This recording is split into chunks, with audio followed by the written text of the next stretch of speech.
Hello everybody, my name is Aceface. This is a video on how to do the Guristas hunt of 2022 as an alpha clone in a Corax. I really never thought that the Corax would be particularly good at this. I've always had this vibe with the Corax that it's like a pretty weak ship, but it's actually pretty potent at doing these sights, especially if you fit it with rockets.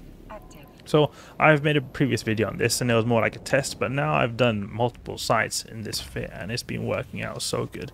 Really good.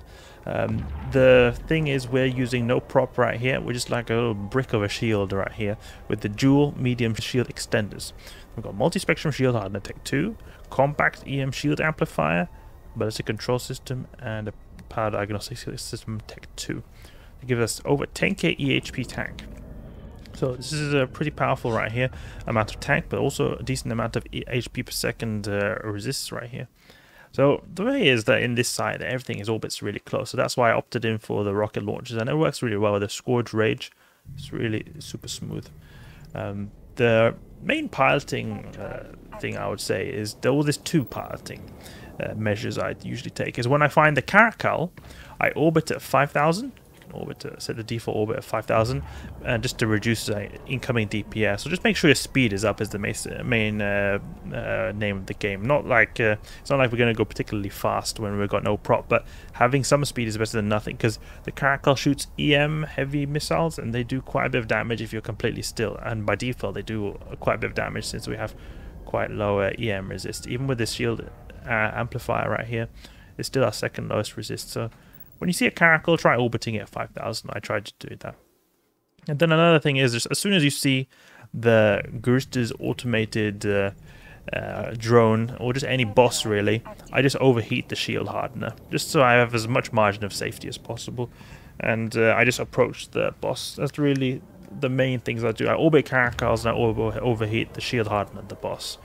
This fit is very tight in terms of the fitting. My character here is like alpha clone trained skills. He's got max alpha clone trained skills, so I know a lot of people who have a bit lower skills. I can't guarantee it's going to go as smooth for you, and if you want to have a little bit of a more like less skill required fit, this one right here, it's still tight on the fitting, but instead it's got the enduring multispectrum shield hardener and a compact power diagnostic system, so you need a bit less skills to be able to use it, but still it's quite fitting intensive here, so you'll need a bit of skills to be able to do that. The only difference is between this first one, it's a tiny bit less tanky than the first one. The main thing is that we're using a Guristas EM shield amplifier right here. It uses less skills than the Tech 2 multispectrum shield hardener we had before, and this enduring also uses very little skills. But it's a tiny bit less tank. You see here, 10,500. Here, 10,700. Like very little change in tank. Only difference is this one has a tiny bit more EM resist. Do you see that? And then this one also has a bit more capacitor to spare. And then this one that is a bit more high skill has a bit less capacitor to spare, but it's a tiny bit tankier. It's also a tiny bit cheaper than the low skill variant. You see here, difference in price, but it's very little difference in price. Okay, we're going to be trying to find some sites here, because I've gone on a whole trek in Galente space, and I've been just doing these sites solo, and it's been going so good. I've had my shields maybe max got to 30%, and the real key is that this ship has got a big buffer, so it's got good recharge, but it's also a good buffer. So say you're taking a lot of damage, by the time it takes for them to chew through your buffer, you already like almost killed them. So it's really good. This ship right here is really smoothly. And we're going to announce the winners of the previous skin giveaway. We had a spoiler if we've been seeing this all the time, but the 3 winners of the Gila Scope Syndication skin right here. It is Dr. Death, King of Eve, and Melara and Tanko 652 Novak. You guys are all going to get your very own Scope Syndication skin for the Gila, contracted to you in due time. So I hope you enjoy it and fly in style. Or sell it if you want to have some dankisk. Okay, so I've been having a bit of trouble finding some sites as of recently. Before I started to plan this video, then I was looking for some good sites, but I haven't been able to do it. So when I have problems finding the sites, I always like to go to the Galente Highsec, because the Galente Highsec is a little bit more quiet than Kalari, and it's a bit closer than Amal Highsec, which is also very quiet. Like Amal Highsec is known for being very quiet. Oh, 2 of them in Una. Let's go then. Let's go. I got some Javelin Rockets as well, just in case you need some long range stuff, but I never bother switching it. I just have the Rage Rockets all the time. These things just rip these NPCs to pieces. Let's jump into System of Unel, see if we find anything spicy. I think it's a bit more forgiving when you go with this buffer starfit as well compared to the active armor tanks I've been previously using, because there's so many people here. It's just because as soon as your tank breaks, then you just die almost straight away. But here, if your tank is breaking, it still takes a bit of time until you die. I mean, if you've got too little regen, you're gonna die either way. But it feels a tiny bit more safe. It's always a little bit of a benefit of going with a buffer tank. Okay. Let's use the D-scan, see how many Kikimoras we've found when we get close to these guys. Yep, Venture, Gila. Oh, we've not got any. Oh, we've not got any people here going for these. There must be like miners and PvEers for other types of activities. Maybe exploration and DD science going on there. That's good. Good for us. Okay, we'll jump in here and get to work. You know, you can actually get a skin for this ship right here called the Guristas one. Make yourself be a bit of camouflage, disguise when you go into these sites. Just joking, but I think it looks pretty cool. This skin right here. I'm using the vanilla one. Okay, so I usually go for another parting thing apart from the Caracal and the boss is that I tend to go for destroyers first. They do a lot of damage, and the worms as well. They do the most amount of damage, especially the cormorants. I noticed they do a lot of damage. So I try to just orbit them at 5,000, just approach them, it doesn't really matter. I think worms do a bit more damage than cormorant, and we should activate the Multispectrum shield hardener. That's very important to get a lot more tank. So you just wreck these guys, really, really simple. Orbit them at 5,000. The main challenges are those Caracals and when the boss comes. That's when you have to be a bit on your toes. So when I say this fit works, I don't mean that like it's like AFK fit. You have to still be on your toes. Make sure you activate your Multispectrum shield hardener. Make sure you kill the boss as soon as he spawns in. That's also a very important thing. If you see the boss spawn in, the automated, Guristas automated, he's called something like that. VHF 08 or something, or VHF 24, I think was another number of him. Either way, the boss always take him out first because he does so much damage. So as soon as you take him out, then it's usually smooth sailing. Even if you're working on a Caracal and you see the boss spawn in, take out that boss. The boss has quite little HP and he dies really quickly if you actually get on top of him and start shooting. Give this cormorant over here. See, our HP is gonna like go back and forward here, or sometimes go a little bit lower here, but it's always been really smooth. Rarely goes below half. Sometimes it goes below half, but not so often. Usually I'm able to take out the significant DPS before it even goes to that point. You can then orbit this other one over here. And you see that the rockets have like the perfect range. Everything we can hit with all these NPCs there within range. I was really surprised. I was just thinking, I'll give the Corax a test run before in that video I showed you guys, but it actually went very good, and I've been testing it quite a bit this whole day today. It's been going super smooth. And I tend to reload them as well in between waves. Yeah, a bit close to the bonus room right here. I've got a key with me. You know, you can actually buy these in Jita, and I didn't know that, but you can actually buy them in Jita for 9 million ISK. It's a pretty decent price. I think that's a pretty competitive price right there. I mean, it's something.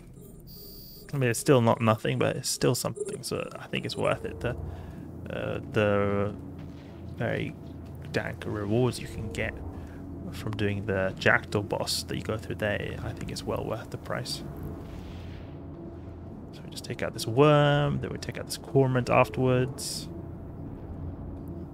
Just keep an eye on the overview in case the boss is to spawn. But usually when the wrecks get down to here, I notice that it tends to spawn. I mean, that'll depend on your resolution you're playing the game at, or how big your overview is. But based on my overview, I noticed that when the wrecks start to trickle down to here is when the boss spawns. Pop those ships like nothing. Yes, this is an amazing ship right here. And over this guy. I just have a habit of just either orbiting or approaching, but especially orbiting I think is a bit more reliable because you're just always going to be in motion even if you get close to them. The point is just always be in motion really, so I guess it's better to orbit. Sometimes I like to approach just so I make sure I'm in range. For example, the boss, I like to approach just because it guarantees I'm going to always be in range of him. So that like, it's never going to be that he's going to get out of range. Okay, here's a Caracal, for example. High DPS. Just keep in mind that you want to orbit this guy. So I orbit him at 5k. Any of these other small guys who want to come in range, I go for him. So Cormorant does a lot of DPS, I'll go for him. See, he's sleeping a bit. I think he's AFKing. I don't know what he's doing over there, but he's AFKing a bit. And now I think he's starting to wake up. Is he? No, he's AFKing. Okay. I guess he's AFKing. That's what the NPCs in EVE Online like to do sometimes. They like to AFK. Okay. Go for this Kestrel over here. I'm surprised. Why is he not moving? Can they move a little bit to the side, I guess? Oh, now he's deciding to... Now he's deciding to go in. Okay. This is where we have to orbit at 5k. Okay. See, he's going here. This guy is no joke when his missiles hit. You'll see he will take some big volleys. He's got very low fire rate, but he'll do a lot of damage with this. Yeah, 300 damage. Gives some big volleys right there. So you just want to take him out as soon as you can. Or as soon as he's in range. You're not usually able to take him out straight away when he's far away. You know, when you got rockets low. That's short range ammunition right there. Okay, now we reload. Always good to have full clip before the new wave jumps in. It'll be really annoying to have to reload mid-fight. Guristas is automated. There he is. And just approach him. I like to approach him. And I just like to overheat the shield hardener just to be on the safe side. Since it's anyway just one little NPC, you don't take so much overheat damage from a few cycles of multi-spectrum shield hardener, and you get actually a lot of extra tanks. So you see, we take a lot of damage right here, but it takes him a bit of time to chew through us. And when we get here, this is where our regen is highest. So you see, we're losing shields, but it's all right. It's all right. We wreck this guy like as if it's nothing. Poppity pop and stop with that. We can just turn this off, and we can reload here. Now we go to the Jackdaw. And usually it's crap loot from this guy. I've had comments saying that, oh, it's actually been some good loot that they've got from this guy right here. So it's always worth to go from him if you can. But so far, I've never got anything great from this guy. Really, it's always been crap overseer personal effects. My only experience of getting good loot has been from the Jackdaw. But people have been getting good loot as well from this automated drone over here. Okay. Activate multispectrum. Oh, actually, we can overheat it like just straight away when we get in there. So it's like perfectly prepared. Drive active. Like pre-overheated like this. So then as soon as we land on the grid, we activate it. There's the Jackdaw. Just approach this guy as well. Same thing, same thing. Approachy approach. And then as soon as we start taking damage, overheat that thing and get to work. Same principle as the automated drone. Just approach. He's pretty speedy, this guy. Little bit of a dogfire right here. You see him orbiting pretty quick. Now he's going a bit slower. In the beginning, he's usually a bit quick, this Jackdaw. Then he starts to speed up, and I think he's got like an MWD. He turns it on and off from time to time. Come on, kill that guy. Destroy this Jackdaw. Take 3 Guristas ships. That would be really OP, actually. Poppity pop. Great. I've got some of these turrets over here, but it's not a big deal. They hardly do any damage. Just a bit of neuting and that kind of stuff. All the DPS is from this guy. So that's it. A really easy way to just do these Guristas hunt sites in Corax. The only real downside to this is that it's not the easiest ship to fit. This is my stats, resists, so you can try to copy it. I've got an alpha, like maxed skill alpha clone right here, but it's not the easiest ship to be able to fly. But it is for an alpha clone, and it works pretty well. A lot more reliable, I found, than the Dragoon and the Punisher. I really like it a lot. Just having this passive regen really feels super OP. So that's it. Corax for the Guristas Hunt of 2022. Hope you guys enjoyed. Hope you learned something new. If you did, please leave a like and subscribe. I'll catch you guys later.